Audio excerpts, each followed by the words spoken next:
Welcome back. In this video, we will be talking about inline and block elements. Notice these two divs. Let's try to center the top one. To center the top one, you need two properties. One, a width property. Two, a margin of auto. Save, and your div is centered. You can do this with any block level element.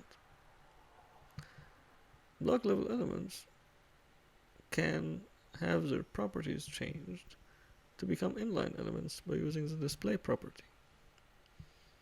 If you use display none, that element disappears. But if you notice, it shifted the contents of the page because it no longer is on the page.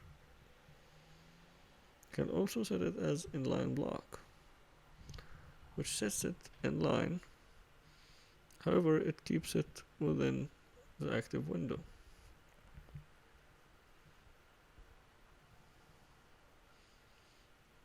Let's change the other box to inline as well.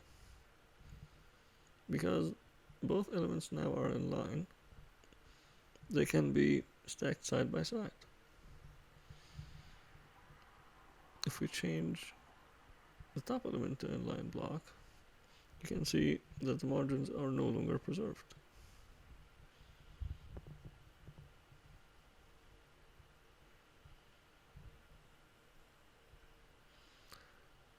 If you would like to hide an element, you can use display none property, but then you would shift the contents of the page. If that was not the desired result, use visibility. The visibility property can hide the element without actually shifting the contents of the page. You could always use the opacity property to reduce the opacity of an element.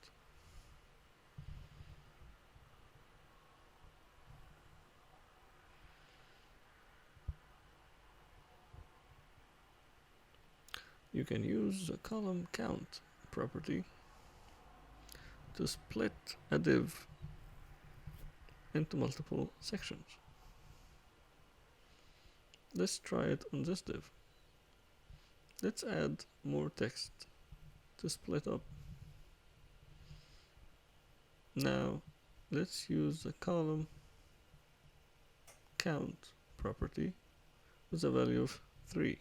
Now this div should be split into 3 sections. Notice not a lot has changed. The reason being is you need to have a separation between your inner elements. The solution is to add a line break tag.